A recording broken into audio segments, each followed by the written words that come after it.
بسم اللہ الرحمن الرحیم۔ میں ایک پاکستانی مجاہد کمانڈو جو بھارتی خفیہ ایجنسی را کی صفوں میں گھس کر پاکستان کے خلاف بھارتی را کے ناپاک عزائم کو کیسے ناکام بناتا رہا۔ میری یہ سچی داستان سننے کے لیے غازی چینل کے ساتھ جڑے رہیں اور میرے اس چینل کو سبسکرائب کرنا نہ بھولیں اور ساتھ لگے بیل آئیکن کو بھی دبا دیں تاکہ میری ہر نئی آنے والی ویڈیوز آپ تک بلا تاخیر پہنچتی رہیں۔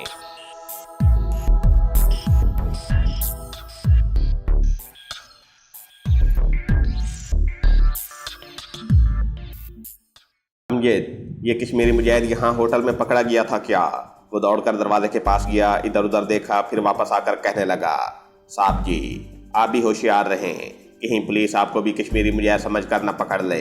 میں نے چارپائی پر بیٹھتے ہوئے کہا، یار میں کوئی کشمیری مجاہد تو نہیں ہوں صاحب جی، اس علاقے میں پولیس جس مسلمان کو چاہے کشمیریوں کا جاسوس سمجھ کر پکڑ کر لے جاتی ہے۔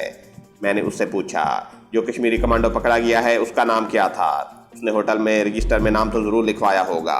کشمیری لڑکا ہنسنے لگا اور بولا، صاحب جی آپ بھی مسلمان ہیں، میں بھی مسلمان ہوں، جھوٹ نہیں بولوں گا، اس نے غلط نام لکھوایا تھا، اس کا اصل نام کچھ اور ہے جو میں آپ کو نہیں بتاؤں گا، چاہے آپ مجھے 1000 روپے کیوں نہ دے دیں۔ یہ کہہ کر کشمیری لڑکا کمرے سے نکل گیا۔ میں سوچ میں پڑ گیا، رات اسی ہوٹل سے ایک کشمیری مجاہد پکڑا گیا ہے۔ نرملا کماری اور سلطانہ بی بی نے کہا تھا کہ شیرباز کشمیری مجاہد ان دنوں میں امرتسر کشمیری بزرگ کے پاس آنے والا تھا۔ کہیں یہ کشمیری مجاہد شیرباز ہی تو نہیں؟ اصل حقیقت کا علم پولیس اسٹیشن پر جا کر ہی ہو سکتا تھا۔ میں کمرے سے نکل کر سیڑھیاں اترتا نیچے آ گیا۔ کاؤنٹر پر بیٹھے ہوئے ہوٹل مالک سے کہا، میں ذرا بازار مارکیٹ کا پتہ کرنے جا رہا ہوں، کھانا ہوٹل میں ہی آ کر کھاؤں گا۔ وہ بولا، کوئی بات نہیں جی، بشک جائیں۔ وہ مجھے برابر مشکوک نظروں سے دیکھتا رہا۔ امرتسر کے یہ سارے بازار میرے دیکھے بالے تھے۔ میں وہاں سے پولیس اسٹیشن کی طرف چل پڑا۔ پروگرام یہ تھا کہ تھانے پہنچ کر سب سے پہلے یہ تصدیق کروں گا کہ پولیس نے جو کشمیری کمانڈو پکڑا ہے کیا وہ شیرباز ہی ہے۔ اس کے بعد اپنے خفیہ نمبر L-211/T کو استعمال کر کے اسے حوالہ سے چھڑا کر اپنے ساتھ لے جاؤں گا۔ میں ابھی پولیس اسٹیشن کے قریب ہی پہنچا تھا کہ اچانک رک گیا۔ اچانک مجھے خیال آیا کہ میں کیا کرنے لگا ہوں۔ میں تو خود اپنے ہی جال میں پھنسنے کا بندوبست کر رہا ہوں۔ اگر میں تھانے میں جا کر انہیں مرکزی حکومت کا سیکرٹ نمبر دکھا کر کشمیری کمانڈو کو چھڑا کر لے گیا تو یہ بات نہ صرف Jalandhar city police headquarter کے مہتا بلکہ ڈیفینس انٹیلیجنس کے سریندر کوہلی کو اور وہاں سے بال ٹھاکر تک پہنچ جائے گی۔ میرے حلیے کا آدمی بھارت کی مرکزی سیکرٹ سروس کا خاص خفیہ نمبر دکھا کر کشمیری کمانڈو کو نکلوا کر لے گیا ہے، اور یہ بات میرے سارے مشن کو تباہ و برباد کرنے کے لیے کافی تھی۔ بعض اوقات انسان کو خبر ہی نہیں ہوتی کہ وہ بڑی ہوشیاری اور بڑی بے خبری میں اپنے لیے ہی گڑھا کھود رہا ہے۔ میرے ساتھ بھی ایسا ہی ہو رہا تھا۔ اگر عین وقت پر اللہ کی طرف سے مجھے اپنی غلطی کا احساس نہ ہوتا تو میں مارا گیا تھا، اور اپنے ہی ہاتھوں مارا گیا تھا۔ چنانچہ میں وہیں سے دوسری طرف بازار میں نکل گیا۔ امرتسر کے بازار بڑے گنجان اور تنگ تھے۔ میں بازار سے گزر رہا تھا اور خدا کا شکر ادا کر رہا تھا کہ عین وقت پر مجھے عقل آ گئی اور میں تباہی کے گڑھے میں گرتے گرتے بچ گیا۔ یہ ہو نہیں سکتا تھا کہ بال ٹھاکرے اور ڈیفینس انٹیلیجنس کے چیف کو پتہ نہ چلتا کہ کشمیری کمانڈو کو دھرم چند حوالہ سے نکال کر لے گیا ہے، کیونکہ سیکرٹ سروس کا انتہائی خفیہ نمبر بھی میرے پاس تھا۔ میں یہ غور کرنے لگا کہ اب مجھے کیا کرنا چاہیے۔ میرے سامنے ایک ہی راستہ تھا۔ میں وہیں سے پرانی مسجد کی طرف روانہ ہو گیا اور مسجد میں آ کر بابا ہمدانی کے حجرے کا دروازہ کھٹکھٹایا۔ بابا ہمدانی حجرے میں کچھ لکھ رہے تھے۔ انہوں نے دروازہ کھول کر مجھے دیکھا تو سمجھ گئے کہ یہ وہی اجنبی ہے جو دن کے وقت مسجد میں نماز پڑھنے کے لیے آیا تھا۔ انہوں نے پوچھا، کیا بات ہے بھائی؟ میں نے کہا، ہمدانی صاحب مجھے آپ سے ایک ضروری بات کرنی ہے، کیا میں اندر آ سکتا ہوں؟ ہمدانی صاحب پیچھے ہٹ گئے۔ آ جاؤ۔ میں حجرے میں آ کر چھوٹے سے تخت پوش کے کنارے پر بیٹھ گیا۔ بابا ہمدانی بھی اس تخت پوش پر بیٹھ کر سفید کاغذ پر قلم سے لکھنے میں مصروف ہو گئے۔ انہوں نے کہا، فرمائیے میں آپ کی کیا خدمت کر سکتا ہوں؟ میں نے تمام تکلفات بالائے طاق رکھتے ہوئے کہا، ہمدانی صاحب کل پولیس جس کشمیری مجاہد کو گرفتار کر کے لے گئی ہے میں اسے چھڑانے کے سلسلے میں آپ سے بات کرنے آیا ہوں۔ بابا ہمدانی نے بے نیازی کا اظہار کرتے ہوئے کہا، بھائی مجھے اس کشمیری مجاہد سے کوئی دلچسپی نہیں ہے، یہ پولیس جانے اور وہ جانے۔ میں نے کہا، ہمدانی صاحب اگر آپ کو کشمیری مجاہدوں سے واقعی کوئی دلچسپی نہیں ہے تو کل آپ نماز کے بعد دبی آواز میں کشمیریوں کی جنگ آزادی میں کامیابی کی دعا کیوں مانگ رہے تھے؟ بابا ہمدانی نے کندھے ہلاتے ہوئے کہا، یہ تو میں نے ایک مسلمان کی حیثیت سے دعا مانگی تھی۔ ہر مسلمان کشمیری حریت پسندوں کی کامیابی چاہتا ہے۔ میں نے ہمدانی صاحب کا ہاتھ پکڑ لیا اور انتہائی اعتماد کے ساتھ کہا، ہمدانی صاحب مجھے CID کا آدمی نہ سمجھے، میں پکا مسلمان ہوں اور کشمیری حریت پسندوں کا دوست ہوں۔ میں کون ہوں، کہاں سے آیا ہوں، مجھے یہ بتانے کی ضرورت نہیں ہے۔ بابا ہمدانی نے کاغذ قلم اور تختی ایک طرف رکھ دی۔ ان پر میری صاف صاف باتوں کا اثر ہو گیا تھا اور وہ کہنے لگے، اگر تم کشمیری مجاہد کو پولیس کی قید سے چھڑا سکتے ہو تو جا کر چھڑا دو، میرے پاس کس لیے آئے ہو؟ میں نے کہا، میری سب سے بڑی مجبوری یہی ہے کہ میں خود پولیس اسٹیشن نہیں جا سکتا، اس کے لیے کسی تیسرے آدمی کو زحمت کرنی پڑے گی، لیکن تیسرا آدمی کشمیری مجاہد کو کیسے چھڑائے گا؟ پولیس تو اسے بھی پکڑ کر اندر کر دے گی۔ میں نے کہا، جو آدمی کشمیری مجاہد کو چھڑانے کے واسطے پولیس اسٹیشن جائے گا میں اسے ایک خفیہ نمبر لکھ کر دوں گا، یہ نمبر دکھانے سے تھانے دار خود اٹھ کر حوالات کا دروازہ کھولے گا اور کشمیری مجاہد کو اس آدمی کے سپرد کر دے گا۔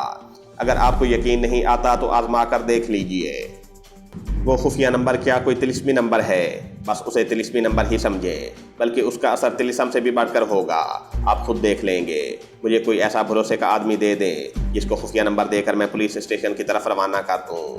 بابا ہمدانی گو اور کشمکش کے عالم میں تھے، ان کی سمجھ میں نہیں آتا تھا کہ وہ میری باتوں پر اعتماد کریں یا نہ کریں۔ جب میں نے بھرپور اعتماد کے ساتھ بہت زیادہ اصرار کیا تو وہ کہنے لگے، ٹھیک ہے، میں آپ کو ایک آدمی سے ملواتا ہوں، وہ آپ کا خفیہ نمبر لے کر تھانے چلا جائے گا، لیکن اگر آپ کا خفیہ نمبر کارگر ثابت نہ ہوا تو پھر سمجھ لیں کہ وہ آدمی بھی واپس نہیں آئے گا۔ میں نے کہا، یہ بات آپ مجھ پر چھوڑ دیں۔ بابا ہمدانی کہنے لگے، ٹھیک ہے، اب آپ ایسا کریں کہ امرتسر شہر سے جو سڑک جلندھر کی طرف جاتی ہے، وہاں راستے میں امرتسر شہر سے نکلتے ہی بجلی والی نہر آتی ہے، اس نہر کے دوسرے کنارے پر آموں کا ایک باغ ہے، اس باغ میں ایک جھونپڑا بنا ہوا ہے، تم یہاں سے سیدھے وہاں جاؤ اور جھونپڑے میں بیٹھ کر انتظار کرو، وہاں ایک آدمی آئے گا جو تمہیں کہے گا دلی کا موسم کیسا ہے، تم سمجھ جانا کہ یہ میرا بھیجا ہوا آدمی ہے، اس کا نام حسن بٹ ہوگا، وہی آدمی تمہارا کام کرے گا۔ میں نے 1 منٹ بھی ضائع نہ کیا اور مسجد والے بازار کی نکڑ سے سائیکل رکشہ لیا اور بجلی والی نہر کی طرف روانہ ہو گیا۔ میں جلدی اس لیے کر رہا تھا کہ کہیں کشمیری کمانڈو شیرباز کو پولیس امرتسر کی حوالات سے نکال کر جلندھر یا دلی روانہ نہ کر دے۔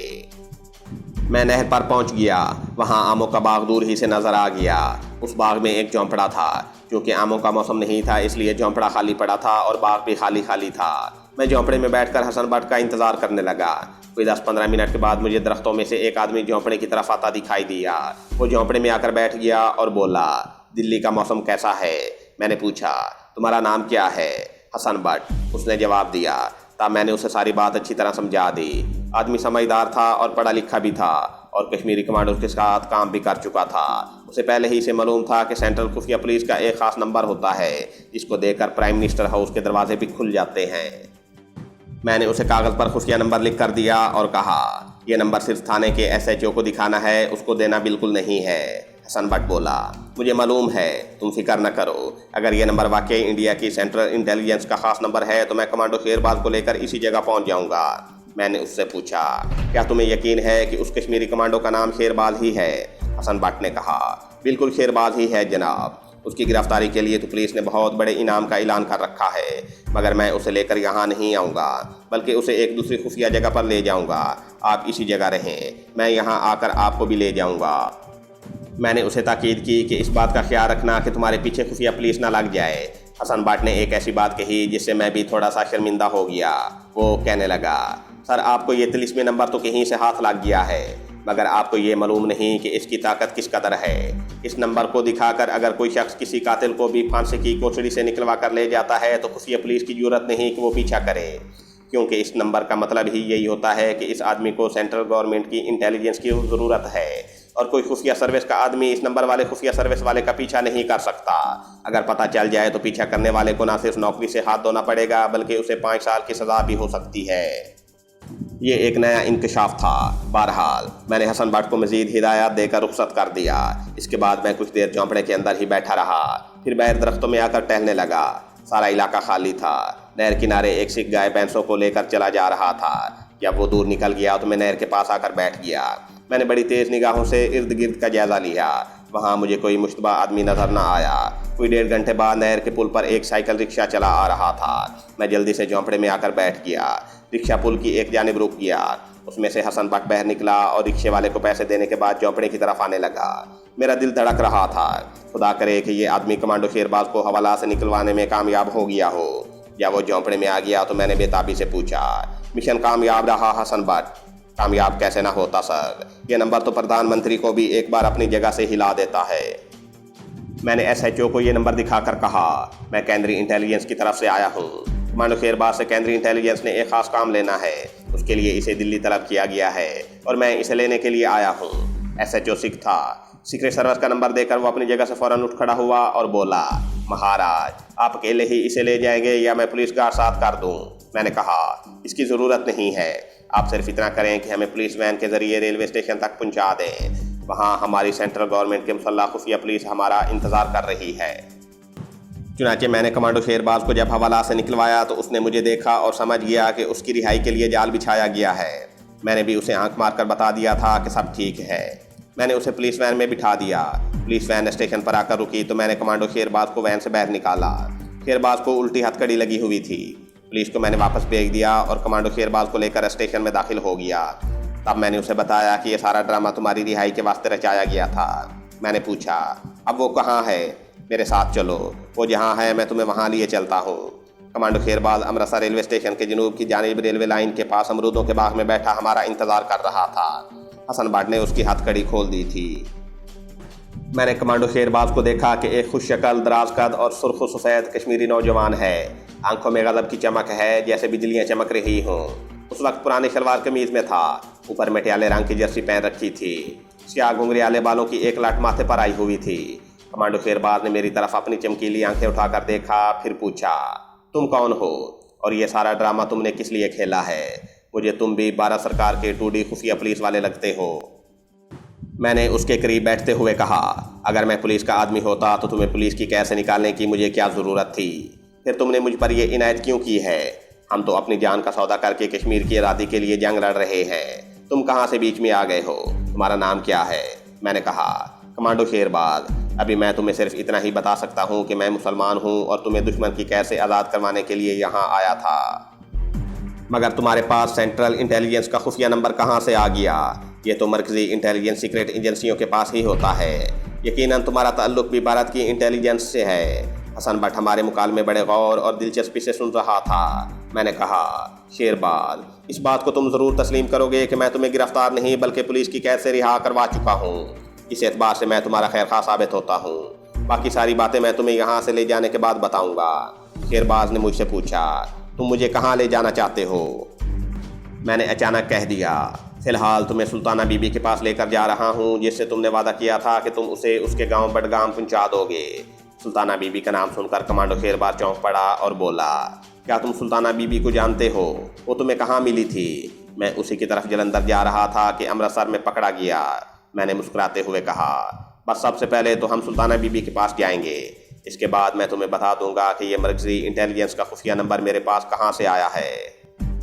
کمانڈو شیرباز نے مجھ سے پوچھا، جلندر میں تمہارے پاس کوئی ایسی محفوظ خفیہ جگہ ہے جہاں تم سلطانہ بی بی کو لا سکو؟ تب مجھے خیال آیا کہ میرے پاس جلندر میں کوئی ایسی جگہ نہیں ہے، اور جگہ ہوتی بھی تو میری موجودگی میں سلطانہ بی بی عرف نرملا کماری کے جلندر سے فرار ہونے سے پہلے دوسروں کو مجھ پر شبہ ہو سکتا تھا، کیونکہ میں اس روز تنہائی میں دیر تک اس سے باتیں بھی کرتا رہا تھا۔ میں نے کمانڈو شیرباز سے کہا، دوست، اصل بات یہ ہے کہ جلندر میں میرے پاس کوئی ایسی جگہ نہیں ہے۔ ہم ایسا کرتے ہیں کہ یہاں امرتسر میں کسی جگہ چھپ جاتے ہیں۔ میں حسن بٹ کو جلندر سلطانہ بی بی کے پاس بھیجتا ہوں اور اسے ٹیلی فون پر تاکید بھی کر دیتا ہوں کہ وہ حسن بٹ کے ساتھ فوراً چلی جائے۔ پھر تم لوگ اسے یہاں سے بڈگام اس کے رشتہ داروں کے پاس پہنچا دینا۔ کیا یہاں امرتسر میں کوئی ایسی الگ تھلگ جگہ ہوگی جہاں ہم دونوں ایک دن کے لیے چھپ سکیں؟ حسن بٹ کہنے لگا، کیوں نہیں، ہم پرانے تالاب والے خفیہ اڈے پر چلتے ہیں۔ کمانڈو شیرباز نے اس کی تائید کرتے ہوئے کہا، وہ جگہ بالکل ٹھیک رہے گی، شہر سے دور بھی ہے اور پولیس کو ابھی تک ہمارے اس ٹھکانے کا علم نہیں ہوا۔ علم ہو بھی گیا تو ہمارے پاس طلسمی نمبر موجود ہے، پولیس ہم پر ہاتھ نہیں ڈال سکے گی۔ میں نے کہا، سب سے پہلے میں جلندر سلطانہ بی بی کے گھر اسے فون کرنا چاہتا ہوں۔ حسن بٹ بولا، میرے ساتھ آئیں، میں آپ کو ٹیلی فون کروائے دیتا ہوں۔ اس خفیہ جگہ سے نکل کر ہم سنگھ پورے والی سکھوں کی آبادی سے آگے تحصیل پورے میں واقع ایک کشمیری سوداگر کے مکان میں آ گئے۔ یہ پشمینے کا سوداگر تھا، اس کے گھر فون لگا ہوا تھا اور وہ کشمیری مجاہدوں کا زبردست ہمدرد تھا۔ میں نے جلندر کا کوڈ نمبر ڈائل کرنے کے بعد نرملا کماری کے گھر کا نمبر ملایا۔ دوسری طرف گھنٹی بجنے لگی۔ میں سوچ رہا تھا کہ اگر کوئی نوکر یا چندو شاہ دوسری طرف سے بولے گا تو میں فون بند کر دوں گا۔ کسی نے ریسیور اٹھایا، پھر نرملا کماری کی آواز میرے کانوں میں پڑی۔ ہیلو، میں نے کہا، کیا نرملا کماری جی بول رہی ہیں؟